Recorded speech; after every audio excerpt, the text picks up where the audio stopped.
Welcome to episode 201 of Wealth Talk. My name is Christian Rodwell, the Membership Director for Wealth Builders, joined today by our founder, Mr. Kevin Whelan. Hello, Kevin. Hello, Chris. Good to be with you again. All right, here we go again, 201. So, Member Spotlight week this week, and really good actually to focus on Rachel Bunny's story today. And Rachel joined the Wealth Builders Academy with her husband, Mark, in August 2022, and still early days, but doing great work.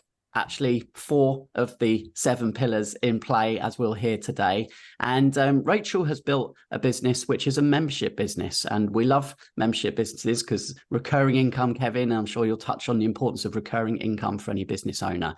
But more so, I think, because she's still in that first early stage of building up her first few customers, which, you know, is often overlooked, Kevin, I think, because that's the hardest part, right? Is to get that confidence just to get going, and then to see your first income from your first paying customer is something that obviously you can't really beat.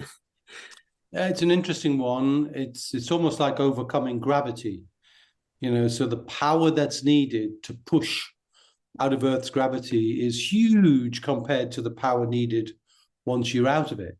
And this is ever true with business owners as well. The amount of energy to get things started, and just to not just in the energy of what you need to do to construct that, but your mindset. And then you can hear a little tinge of doubt, and as often there is with business owners when they get started. We had this with Andy Labram, didn't we? Will people really pay me for this? And you know, you've got to overcome that imposter syndrome, and that's often difficult when you've been doing something for a long time and you're really good at it. It becomes so natural, you don't realize how good you are and how much value you can bring, whatever your niche is, whatever that opportunity is for you. So an interesting one, this one. Yes, indeed. So we will hear from Rachel, and she'll share her experience of her first 12 months or so in business. And then we'll be back to debrief afterwards. So let's head on over to our conversation with Rachel Bunny. Rachel, welcome to Wealth Talk today. How are you? Hi, yeah, I'm good, thank you. Thanks for having me. Yeah, it's a pleasure. And you joined Wealth Builders almost a year ago now. It was, I think, August 2022. And you joined with your husband, Mark. And how have you found your first 10 or 11 months so far? Oh, wow, it's gone quick. I can't believe it's a year already. But yeah, it's been really good. We've learned so much, I think, the two of us. Mark's definitely sort of taken a real front seat of learning a lot of the content within Wealth Builders and everything else, but we joined really with a starting point.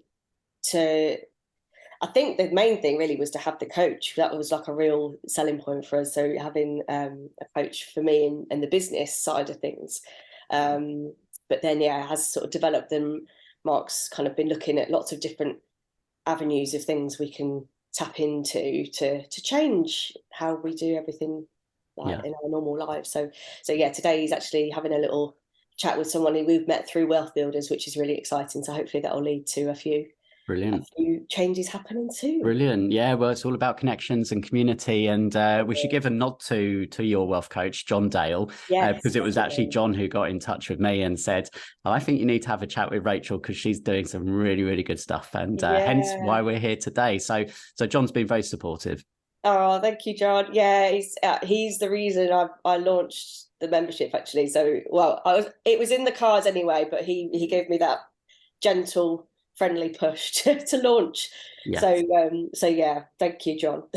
Yeah, and that's why I'm really looking forward to speaking with you today, Rachel, because I think it's almost as important to get your first customer as it is to be making, you know, hundreds of thousands, because at the beginning, everything feels harder, right? Because you're learning something for new, you haven't got the confidence built up yet, and you're testing things.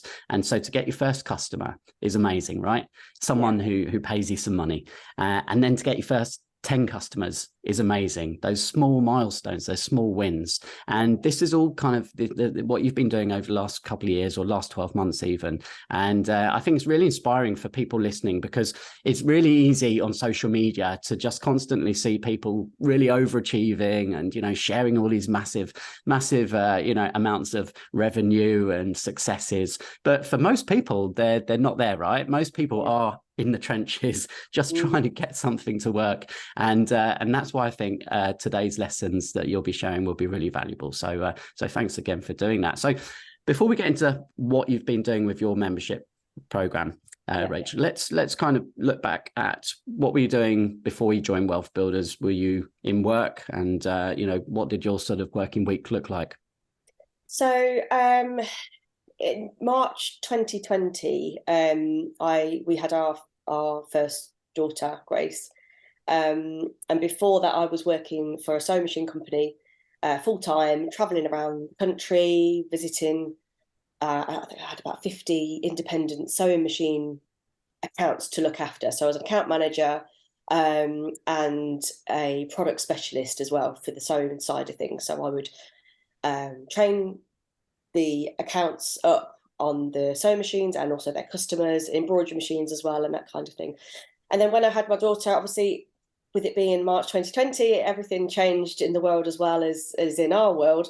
So it really kind of drilled home that things needed to change. And I couldn't go back to doing the kind of work that I was doing previously in that kind of capacity. So so it was a really hard decision to make to leave, because I did love my job and I built up all this knowledge working there for 10 years and everything else, and lots of contacts and things. So it was quite a sad time, actually, because it was a really tricky decision, but I knew I had to put family first.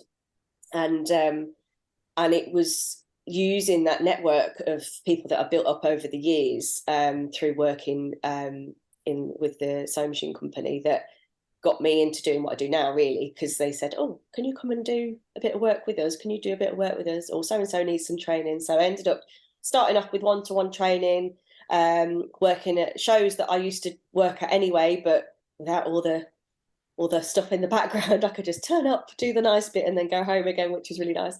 And then it kind of grew from there, really. So more people found me. I started doing Instagram properly, well, in my way, properly as I could, set up my own website, and started promoting myself, which was, again, another scary step, because I'd spent so long sort of hiding behind the brand that I worked for and not really wanting to put me out there. So that was quite a big step as well. And then it's grown from there. Yeah. So at that point, when you started to really think about your brand, right, and start putting together the content and the assets and the websites and stuff, was your intention then to still attract one-to-one clients, or was the intention to actually build this into a membership program at that stage? Yeah, so I think at the time when I first started, I had two kind of arms to the business in my head. I had the one-to-one stuff online and in person, thinking that it would be lovely to kind of do some kind of semi-passive thing, but not really knowing where to go, what to do, or even how to do it. And then the other side of it was to do embroidery commissions, which I've kind of knocked on the head. I still do a bit of bespoke one-off stuff that's a little bit specialist, but not the kind of personalizing everything in the same way kind of thing. So I've definitely kind of moved more to the tuition side of things, which is nice. And then the idea for the membership and the another form of income stream came in as well. So yeah. And what kind of education did you have in terms of kind of learning how to do this, how to set up a website, and what you should be doing to build a membership program? Were you reading books, watching videos? Anyone in particular that you followed? Yeah, I mean, to be honest with you, there's one key lady called Lisa Johnson, who I joined her one-to-many course, and that really kind of gave me a lot of the foundations to be able to launch confidently, I think. I say that quite loosely because I'm still not 100% confident in everything I'm doing, but I think just having it and doing it in the right ways, and having those things in place before you kind of launch, and helping you along the way. Also, I did a course with a charity locally called Successful Mums. So they really helped me to get the business off the ground, kind of thing. They gave me that first initial push. So I'd say them, and Lisa Johnson as well. really gave me the kind of foundations to grow from there. Yeah. Which Wealth Builders, the kind of three foundational elements are education, support, connection, and it doesn't have to come from Wealth Builders necessarily, right? It's like you have to find some education and good education from somewhere, and you need good support, and then of course connections, which you're building as you go. So yeah, three key elements there. Absolutely. Okay, so what was the name that you came up with for your membership program, Rachel? So it's not very inventive actually, but it's the Bunny and Thread Embroidery Club. So I didn't want it to be like it's a membership, it's a subscription, even though obviously that is what it is. I wanted it to be like a club, so that people can kind of meet other people, other like-minded people that use embroidery machines. So it's quite niche, and it does sort of stick to not intentionally, but stick to a brand of embroidery machine as well, which is a brother embroidery machines. But I've realised one of the learns actually is that niche is good, because it really kind of fine tunes people to find you. So yeah, that's the name of the club. Okay, and you said it's for the hobbyist embroider and people who perhaps have had a machine sat there, right, but they've not really used it. They don't know exactly how to get the most out of it, and you show them how to do that. Yeah, definitely. So I think we all, well, I mean, it feels normal to me, but we also saw sort of a real increase in sales of sewing machines and embroidery machines through the pandemic. And a lot of those people have just left them in the box, or they're scared of them. They've invested a lot of money in this technology, and then they don't know anyone else that does it, or they don't have a shop locally where they can kind of go back to for help or anything else. So yeah, to be able to offer that kind of service is what I'm all about. Yeah. And can you kind of take yourself back to that point where you were setting that up? Like in your mind, did you have any kind of goal? Did you secretly think, wow, what if I could get like 100 or 1,000 members here? I mean, yeah. I mean, when I was doing the Lisa Johnson course, it was very like big numbers, and I was just thinking, oh, that's amazing. Like, I'd love to be able to do that. But I think for me, it was looking at, right, okay, I've already got the one-to-one stuff coming in. I've got some embroidery commissions coming in. So what would be a realistic kind of goal for me to set myself? I don't like to go I kind of like to go good, better, best, so that I can still keep aiming for higher, but be happy if I just got the good kind of thing. So yeah, my good target for the first month. So I did I guess you kind of call it a soft launch. So I just put it out there to my followers and I had a free Facebook group as well that I'd set up, and sort of breadcrumbing in other Facebook groups as well, and my mailing list. So just kind of put it out there, and then my target was 10 members, and which was £15 a month at that first month. So that was my target. And then I think it was even like within 2 weeks, I'd got like 27 people signed up, and I was blown away. I kept getting alerts on my phone because the website system I use, it sort of sends me little alerts, and I was just like, another one, I've got another one. Yeah. So like you said before, it's that first customer, you think this is actually happening, it's working, and people aren't just, they're seeing it and it's real. It was really exciting. Oh, yeah, no, it's magical, isn't it? Where literally it's just like ka-ching, ka-ching, ka-ching. That's it. And of course it's real people here, and it's not just the money, but of course we're building a business, then sales is part of that. And when was this? When exactly did you do the launch, Rachel? It was March. Yeah, so it was March. Yeah. So we're only talking 3-4 months ago.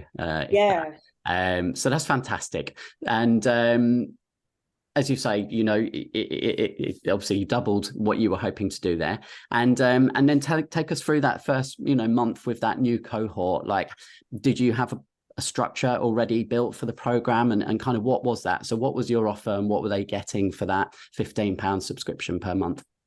So the main things that the membership focuses on is masterclasses. So I do a masterclass a month, and then a live Q&A a month. Both of those are live, that are then recorded and then put onto my sort of members area, which is on my website. So the first one I set the topic for. I set it up and put it out there because it was the main question that I get asked all the time. So I thought, right, this will be a good one to start with and get people in. Which is all about different stabilizers you use for the embroidery machines. And then from there on in, I ask for feedback from my members. So that was a really real key point for me, because yeah, it's my club, but it's more their club really, because I want them to get the most out of it. So I ask them for ideas, things they want me to cover in masterclasses, and then I'll put a vote out. So I'll pick 3 topics for that month, put a vote out on the Facebook group, the private Facebook group, and then they can vote on each topic for each month. So yeah, then going forward, they will pick the topics each time. Yeah.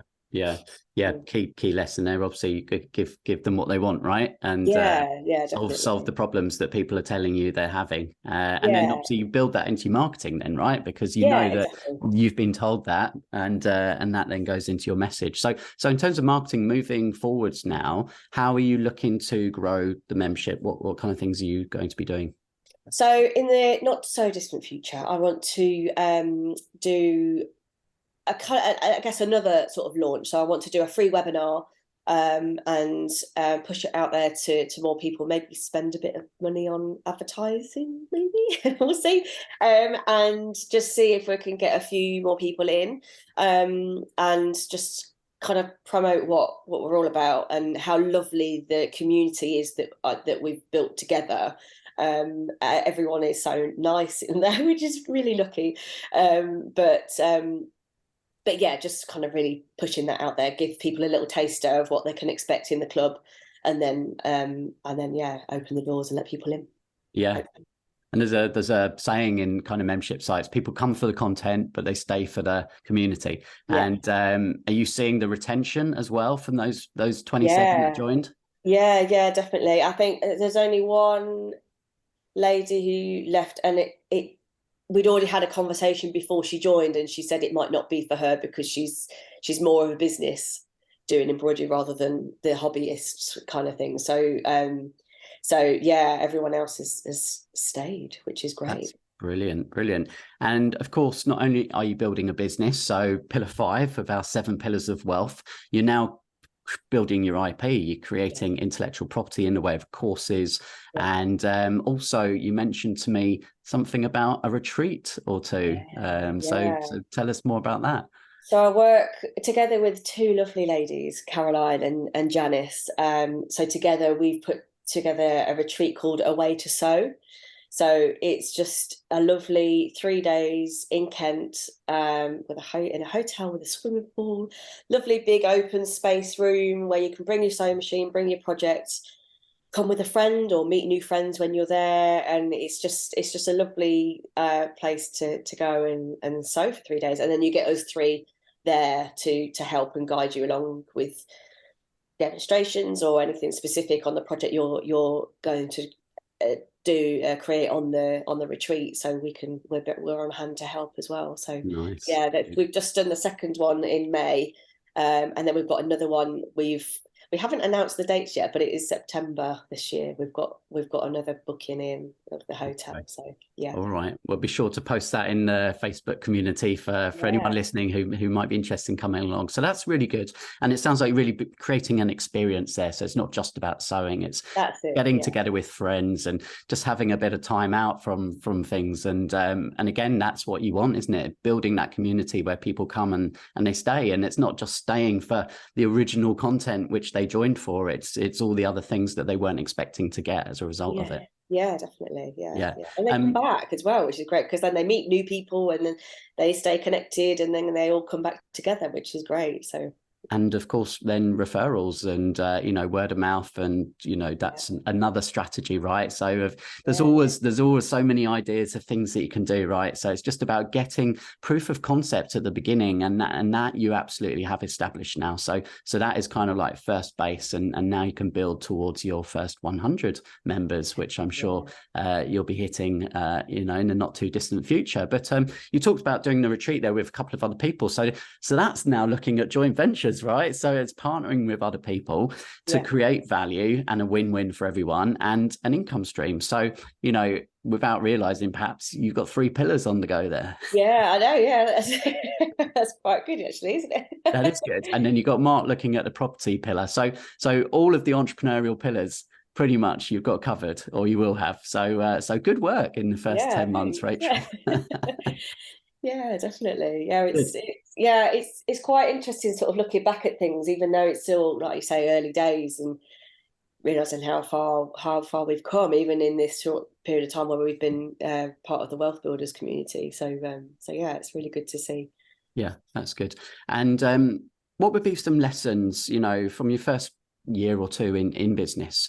Anyone who's listening now, Rachel, they're going through the same kind of stages of thinking of an idea. Will anybody buy? You know, what do I do? How do I launch? Trying to get perfect, right? And I think that's something we've not touched on, but you know, perfection, you know, tell me a bit about that, because some people never start because they're always tinkering. Yeah. I mean, not letting perfection get in the way of progression. Yeah, I'm sure someone, I need to quote someone for that, but but that is a big thing. And again, I have to say to John Dale, our coach, because he basically just said, why don't you just do it? Like, you haven't got to put things. I was thinking, right, I need to get some content on there. I need to get it all looking nice and get it all. And yeah, I didn't at all. I just said, look, it's new, come in, tell me what you want, and I'll create it for you. And it's worked really well. And I think if it happens with all sorts of things, doesn't it? You sort of put it off until it's perfect. But if you never get it out there, then you never know. So yeah, absolutely, definitely that's a big lesson for sure. Yeah. What would be another lesson that looking back now you would perhaps have done differently or done quicker?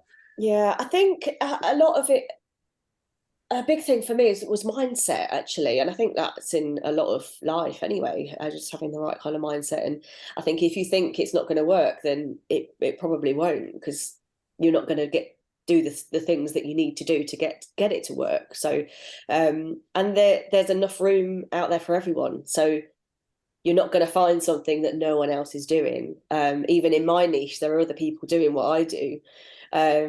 But you've got to be you and show why you're different, and people will like you or join you or do both. So there's enough room out there for everyone to do things your way. Yeah, I just wish I'd started it all sooner as well. That was the other thing, but there we go. It's still early days, but yeah. Well, that's a good message, I think, to leave us on there. Just get going, right? Yeah, that's it. Yeah. Just get going. So I'd love to have you back in a few months, Rachel, and we'll see how things are progressing, and also on the property side of things, and hopefully Mark's visits today go well. So well done to you both. Thanks very much for sharing today, Rachel, and for being a part of the Wealth Builders community. Yeah, no problem. Thank you so much for having me. Oh, just a final one, Rachel. Tell everyone the URL, the website where they can go and check you out. Good point. Yeah. So it's www.bunnyandthread.com. And that's Bunny because it's my surname is Bunny. It's Bunney. Go there now. All right, then. Thanks, Rachel. See ya. Bye. Okay, I really enjoyed speaking to Rachel on that one, Kevin, and certainly a few points to pull out there. Before we do that, let's head on over to Trustpilot and read out one of our latest reviews. And this one catching my eye today is from Errol. And Errol says, wealth building made easier. So this is the only organization I'm aware of that provides a complete holistic view of how to create wealth. Wealth Builders hold your hand to get you started on the strategy best suited for you. The support I received kept me engaged and motivated without ever putting me under pressure. The roadmap they have created for wealth creation is clear, well signposted, and gives confidence that if followed, I will reach my destination of financial independence. Wow. I like that. And we often refer to the confidence that people get when they see things working.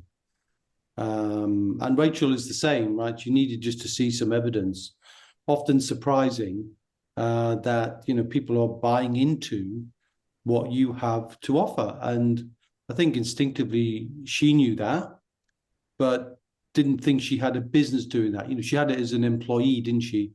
and often showing people what to do. And what's interesting for me about this, Chris, is the lessons are hard baked here into the lessons for anybody. And even though the niche is interesting, you remember before you had your break, I had a bit of a laugh about the worst thing I could think of was going to Glastonbury. And you were like, yeah, it's horses for courses, everybody's different. And this is one of those, isn't it? Mm-hmm. This is never going to touch my life. Sewing, embroidery, being great at that. But I can understand why it is.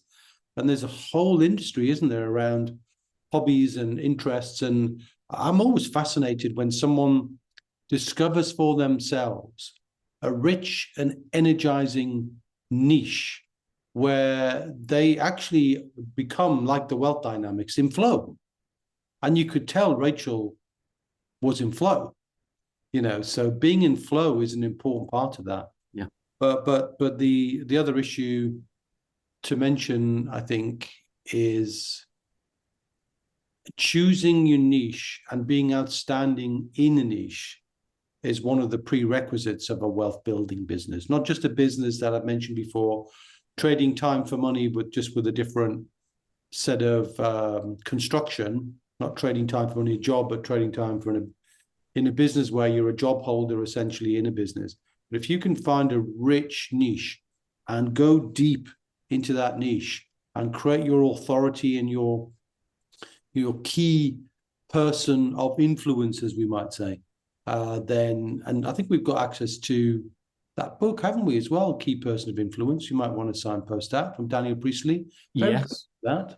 Yes, no, Daniel very kindly shared a copy for us to share with our members. So inside the Wealth Builders free membership, make sure you're registered, wealthbuilders.co.uk/membership, and should be able to access that inside there. Yeah. Yeah.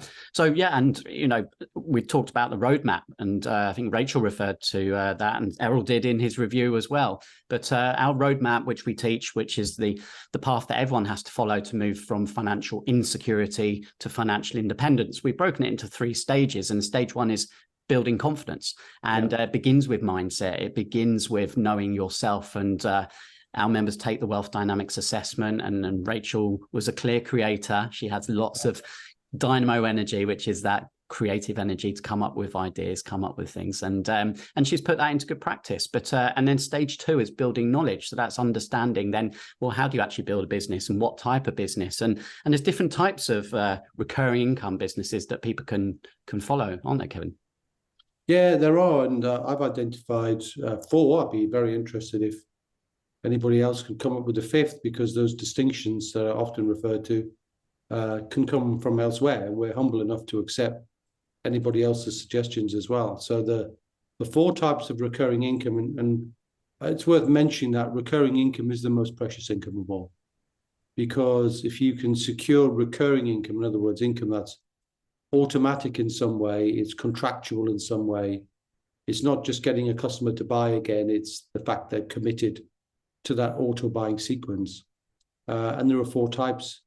And let's see if we can identify, what type Rachel fits into there. So the first one is a product that you would have and purchase that is you automatically purchase. So think about you as a customer and think about you as a business owner.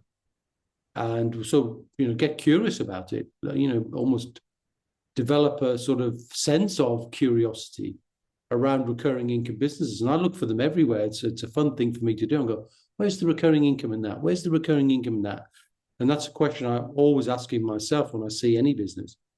But the recurring income and a product is, well, what product do you automatically have that's on autopilot for you? Auto delivery. Is it you got a horse, so you have food delivered automatically? Is it, we've got a black Labrador, and the bags of food for them are pretty heavy, right? Well, why do I want to put my back out or get my wife to put her back out? Just get it delivered. So, and of course, the famous one for Kev, which is wine. I get my wine delivered, and it comes automatically, and I get a very pleasant injection of that, and I enjoy spending the money. So that's a recurring income for the business who's supplying me. Well, what's your version of that? So that's a product. The other is a service. So what service do you receive? That's automatic. It's contractual, maybe, you know, and you could think of lots of things around the home or in business that would be relevant for that. I mean, in business, we're paying for tech support, aren't we? Yeah. At home, you might pay for your alarm to be serviced or your car to be serviced or whatever, you know. So lots and lots of ideas around that. Yeah, I was going to say the software as a service, right, is all over the place now. So subscriptions to all sorts of things within a business.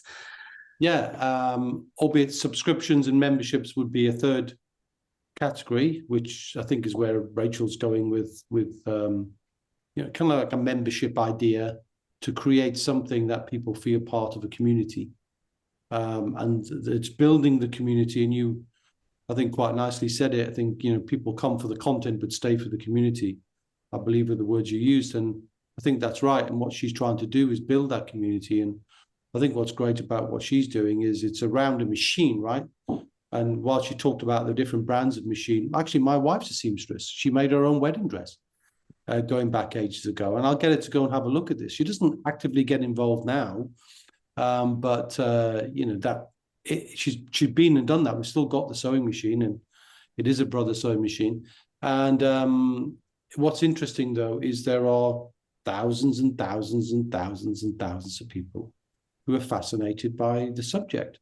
And it's just great that she can tap into that. And because it's the machine, they need to see it, don't they? And that sort of engenders the community, because you can almost see a room full of machinists or lessons, you know, almost like famous chefs cooking. You can have Rachel doing it with a mirror on there so everybody can see what she's doing. This is how you do that, and this is how you do that. And that's how you do that.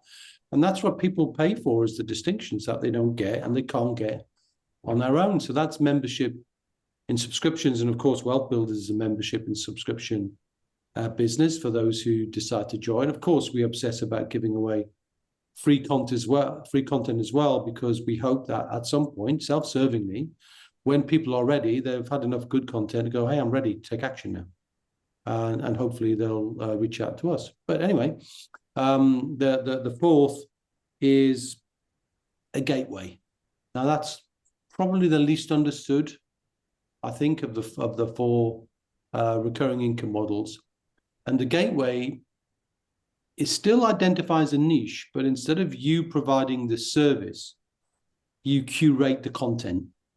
You become essentially a librarian for the content of people searching for a specific issue. Now, that could be any niche that you find, but in a world where we're bombarded, we're inundated with information coming from all angles, it's often referred to as trying to get a cup of water out of Niagara Falls. There's too much information. You Google anything, you get so much. Whereas if you're interested in something and somebody can get that content, sift that content, and make that content available to you in the way that you want it, then that could be a really good gateway. And you don't have to, the difference with a gateway membership is with a membership, you're asking somebody to pay for your curation or for your skill. With a gateway, you're being paid by the myriad of people who are providing a service to that community. And I always use the same example because it's the easiest one to pick out, which is Money Saving Expert from Martin Lewis, who didn't charge anything to be a member. It's not a Money Saving Expert membership site where you pay X pounds a month. No, it's basically an affiliate link. You click on something, it's automatically tagged. And if you then go on to buy, the cookies embedded in that will send us small payment. And if you've got enough people visiting the site, those small payments add up to large payments. And, you know, he's done a really outstanding job of doing that. And over the years has built up, you know, a personality around that. But what's your version? You know, so if you're in business or thinking about being in business, or like Rachel, at the very cusp of building a bridge between employeeship, where you're outstanding at what you do, maybe you don't know it yet. Maybe you do. Maybe you've been told, hey, you're really good at that. You've really got a good way of thinking about that. Then you can turn that into some form of membership or subscription or recurring income business if you want. So congrats to Rachel for doing that. And of course, while Rachel's been the feature of this, her husband Mark has been outstanding in his own support, not just in supporting Rachel, but also in looking at the alternative asset classes, which is property. So we know that's a genuine team business going on there, don't we? Yeah, no, great to hear all 4 of those entrepreneurial pillars being brought into play. And just to touch on another aspect, a key step in our 9-step roadmap, which is step 5, leverage, because there's some good examples of how Rachel's brought leverage into play here. So you have FIRST, which is your acronym, Kevin: financial leverage, intellectual, relationship, systems, and time. So obviously the intellectual leverage, all of those years built up, she's now, taken that experience, hasn't just parked it or left it behind. She's brought it with her into her new life, and now being able to monetize that and obviously enjoy that because she knows she's an expert in her field. But then the relationship leverage of working with a coach, and she mentioned that was one of the things that attracted them to WealthBuilders, was having that one-to-one support. And their coach has been John Dale, and John gave Rachel that push, which sometimes you need, because otherwise you're working towards perfection, and perfection kind of never seems to come, does it? There's always something else you can be doing before you're ready to go. Yeah, that's an interesting one, isn't it? Particularly for wealth dynamics that are a little bit more steely, perhaps, than Rachel's, where you just want all the traffic lights on the road to be green before you set off, and they never are they? And so you can't really do that. But so I get that. So I think it's just get started, get better later, isn't it? That's all you can do. And if you tell the truth and you say to people, hey, this is what we're doing, it's not perfect. In fact, we welcome your feedback so we can improve it. They will respect that. Absolutely. Yeah, that's the formula that we followed in the past. I'm sure we'll follow again in the future when we have new products to launch. So yeah, really well done to Rachel and to Mark, of course, as you say, working together as a team, joined as a partnership, and within their first 12 months, making great progress. So good. Well, hopefully we'll be able to share more member stories in the future episodes. We had a bit of a break, but we've got so many great stories to share. We'll make sure that I think every month we're inviting a member to share their progress. So Kevin, we will catch up again, same time, same place next week. You will indeed, Chris. And until then, my friend, see ya.